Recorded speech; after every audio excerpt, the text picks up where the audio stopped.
চুপ বেশা ତମେ ଦିଟା କାଇଁ ଏମିତି ହଉଛ ତମେ ଦିଟା ଯେମିତି ଉତ୍ପାଦ ହଉଛ ସବୁ ମତେ ଲାଗୁଛି ମାଟି ଫଟେଇ ଦେବ ମାଟି ମୁଁ ପାହାଡ଼ ଫଟେଇ ଦେବା ଟଙ୍କା ହଁ ସବୁ ପୃଥିବୀ ହଟେଇ ପକେଇବ ତୁ ମାଟି ଭିଣେ ଭାଇ ବାହାଘର ତ ତମେ କରେଇଥିଲ ତା ଘର ମୋ ଘର ବିଷୟରେ ସବୁ ତମେ ଜାଣିଛ ତମେ ସତ କହିଲ କାହା ବାପା କଣ କରୁଥିଲେ ସତ ଶୁଣି ଶୀଘ୍ର କଣ ମାରିଦେବି ଗୋଟେ ନିପେଇ ଟଙ୍କା ଦେବୁ ହଁ ବାବା ତମର ତ ନିଜ ଭିତରେ କାମ ନନା ସେ ଭିକାରୀ କି ମାଗ ନାହିଁ ଭାଇ ମୁଁ 5 ଟଙ୍କା ଦଉଛି ମୁଁ ଭିକାରୀ ଏଟା ଫୁଲ ହେଇଗଲେ ନିପଟେ କି ପଚାତି ମାଗିନା ତ ଟଙ୍କା କୋଠୁ ଆଣି ଜାଣିଛ କୋଉଠୁ ଆଣିଛି ଏଇ ପାଣି ମାଣ୍ଡ ବାବୁଲି ଯୋଉ ଚିକେନ ଦୋକାନୀ ହାତରେ ବୁଲିବାକୁ ବି ହାତରେ ରଖିଛି ପାଣି ଦୋକାନୀ ଟଙ୍କା ତ ହାତରେ କାଳିଆ ତୁ ସକାଳୁ ଦେଖା ଆଉ ଗୋଟେ ଟଙ୍କା ଅଛି କାଳିଆ କାମ ହଉ ଘର ଆଣିଛୁ 500 ଛାଡ଼ 1000 ନିଅ ବବୁଲୁ କଥା ମୁଁ ବୁଝିବିନି ହଉ 1000 ନିଅ 500 ସତ ଶୁଣିବୁ ତ ସତ ଶୁଣିବୁ ତ ସତ ଶୁଣିବୁ ମୁଁ କଣ ମଦ ପିଉଛି ତ ମୁଁ ସତ କହୁଛି ଶୁଣ କ୍ଷୀର ପିଉଛି ମୁଁ କଣ ମଦ ପିଉଛି ମୋ ଛାତି ଏତେ ଦୁର୍ବଳ ଶୀଘ୍ର ମୁଁ ସତ କହୁଛି ଶୁଣ ତୁ ତ ମୁତ୍ରୀ ହେସ କାଇଁ ପାଇଁ ଧୋଇବା ଆଗ ମୁତ୍ରୀ ବାରେ ବାରେ ନଇ ହେସ ପାରି ଦେଇ ଶୋଇବା ପଛରେ ନୁତିବା ଆଗ ସତ ହଁ ସତ କହୁଛି ଶୁଣ ଶୀଘ୍ର କହ କାଦମ୍ବିନୀ ବାପା ଆଣ୍ଡିଆ ବିକିବା କଥାଟା ସତ୍ୟ ନାଚି ଯାଉଛୁ ତୋ ବାପା ମାନେ ମୋ ଶ୍ୱଶୁର ଓରା ଶୁଖୁଆ ବିକିବା କଥାଟା ବି ସତ୍ୟ ହେ କାଳୁଆ ହସଲୁ ଏ ଶୁଣ ସତ କହୁଛି ଦେଖା ଝିପି ଝିପି ବର୍ଷା ସଳା ଦିବେଳା ହାଜିଆ ଦିଶା ଯାଇ ପୁରା ବିଧବା ନର୍ସ ମାରି ବସିଲେ ସଳା କୋଉଠି ଲୋକ ଉଠେସି ବାଡି ବାଡି ପିଠିରେ ପୁରା ଓ ଫାଳି ଦେଇଗଲେ ଖାଲି କଣ ସେତିକି ଦେଖା ଝିପି ଝିପି ବର୍ଷା ସଳା ଦିବେଳା ହାଜିଆ ଦିଶା ଯାଇ ପୁରା ପାଗେଳି ମାରି ବସିଲେ ତା କୋଉଠି ଲୋକ ବାଡି ବାଡି ପିଠିରେ ପୁରା ଚୋପା ଛଡେଇ ଦେଇ ଚାଲିଲେ ମୁଁ ତମକୁ ଏଇ କଥା କହିଥିଲି କହିଲା ଏ କଥା କହିଲା ମୋ ପ୍ରେଷ୍ଟିଜ ତଳେ ପଡି ଘୁଷୁରିଲାଣି ଏ କଥା ଭଗ୍ନ ମତ ମିଶାଇ ଝିପି ଝିପି ବର୍ଷା ଏକଥା ତମ ପାଖରେ ରଖ ଏଇ ସବୁ କଥା ମାନେ କୁହନ୍ତି କାଇଁ ଗୋଟାଏ ନିପେ ଟଙ୍କା ଦେଇଛୁ ସତ ଶୁଣିବାକୁ ଅସୁବିଧା କରୁଛି ଆଉ ଶୁଣିବୁ ଏ କଥା ଝିପି ଝିପି ବର୍ଷା ହଁ ତମେ ଏକଥା ଝିପି ଝିପି ବର୍ଷା ସେ ଘଡଘଡି କୁଆ ପଥର ସେ ବ୍ୟାଗ ଭିତରେ ପୁରେଇ ନେଇ ଘରକୁ ଆଜା ମୋ ଭାଗ୍ୟ ତ ଖରାପ ମୋର ହାଣ୍ଡିଆ ବିକାଳି ଶ୍ୱଶୁରକୁ ଶୁଖୁଆ ବିକାଳି ପୋପା ଭାରି ଦୁଃଖ ଶ୍ୱଶୁର ଆଡଭାନ୍ସ ରେ ମରି ଯାଇଛି ଖାଲି ବଞ୍ଚିଥାନ୍ତା ବାଡେଇକି ତା ବକ୍ସ ଫଟେଇ ମୁଁ ଛାଡ଼ି ଦେଇଥାନ୍ତି ବା କଣଟା ଖାଇଥାନ୍ତି ମୋ ବାପାଟା ମରିଗଲା କଣଟା ଦେଖିଥାନ୍ତି ତମେ କାଇଁ ଏମିତି ଉତ୍ପାଦ ହଉଛ ତମେ ଦି ଜଣ ବେପାର ତ ସମାନ ବେପାର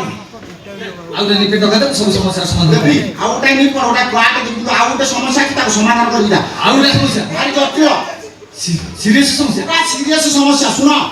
ଯଦି ଏ ସମସ୍ୟାର ସମାଧାନ କରିକି ତମେ ଆଜି ଏଠୁ ନ କଲ ମୁଁ ସତ କହୁଛି ମୁଁ ଗୁଡ କନ୍ୟାରୁ ବୁଝି ଖାଇକି ମୋର ନାଇଁ ତ ଜମା କାନ୍ଦେ ନା ଗୁଡ କଣ୍ଢେଇ ଖାଇବା ଦରକାର ନାହିଁ ମୁଁ ସବୁ ସମସ୍ୟାର ସମାଧାନ କରିବି ଆଉ ଗୋଟେ ନିପେ ଟଙ୍କା ଦେବୁ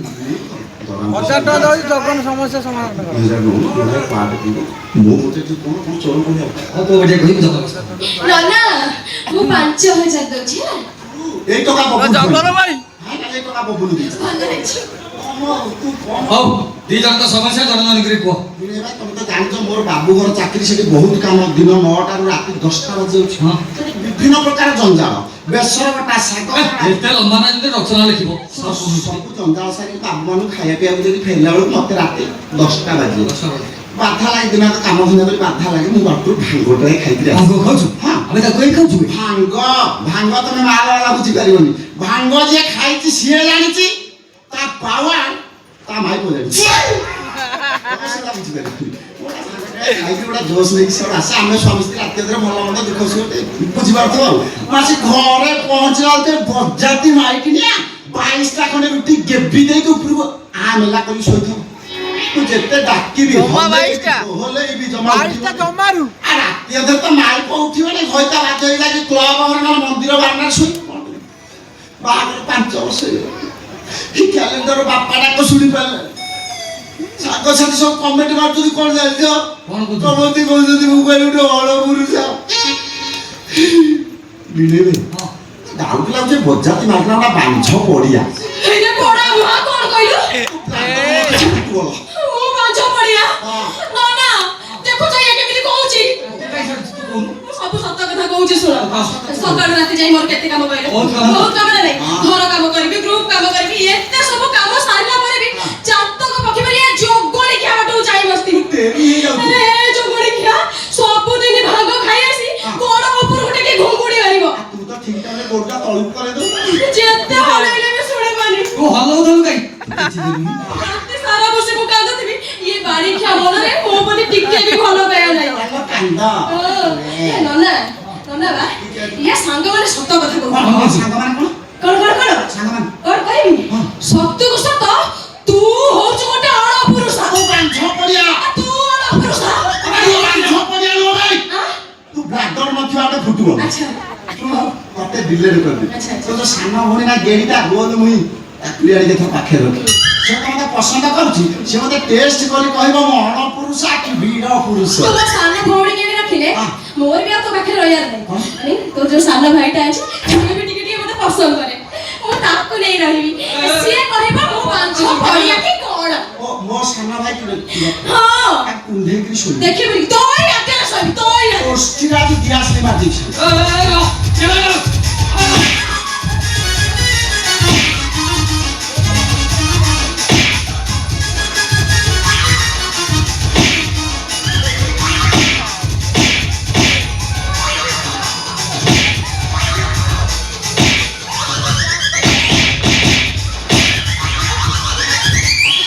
ଦେଉନି ଡବୁଲ ଡବୁଲ ଖେଳିବ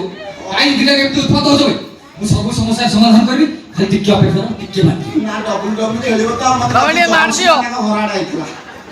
90 ମାଇଲେ ଯାଇ ଯାହା ହବ କୋଇଟା ମାରିବନି ଭଲ ପାଇକି ବାହା ରମ ନା ଉସ୍କେ ଏ ଉସ୍କେ ଆଇକନ ଚାଖଡ଼ା ଦରକାର ଏଇଟା ବହୁତ ଜଟିଳ ସମସ୍ୟା ଆଇଟା କଣ ତମେ ହଉଛ ଶ୍ରଦ୍ଧାଳିଆ ଆକୁ ହୋମିଓପାଥି ଏଲୋପାଥି କାମ କରିବନି ନାଇଁ ସେ ଆଇକନିକ କାମ କରିବ ହଁ ଏଇଗୁଡ଼ା ଭଲ କାମ କରିବ କାଦମ୍ବିନୀ କଣ ହେଲା ଜମା ଲେଟ୍ କର କଣ କରିବି ଚାଲ ମତେ ରହିବା ଘଟା ଦେଖା ହଁ। ସେ ଘର ଭିତରେ ଆଉ ଗୋଟାଏ ନିର୍ବାଚନ ପରେ ଏମିତି ସମସ୍ୟାର ସମାଧାନ କରିବି ତୁ ମା ଡାକ ଶୁଣିବୁ ଜ୍ଞାନର ଅଣପୁଷା ଦୋଷ କଟିଛି ପ୍ରଭୁ ଜଗନ୍ନାଥ ଜମା ଲେଟ୍ କର ଚାଲ ମତେ ରହିବା ଘଟା ଦେଖା ତମେ ସତ କହୁଛ ନା ତ କହୁଛି ଚାଲ ହଉ ଆସ ନା ଆସ ଆଇ ଆସ ଏତ ମାରଥିଲା ଶୀତ ହଉଥିଲା ଦେହ ଧାରୁଥିଲା ଶୋଇ କଲି ନେଇ ରେ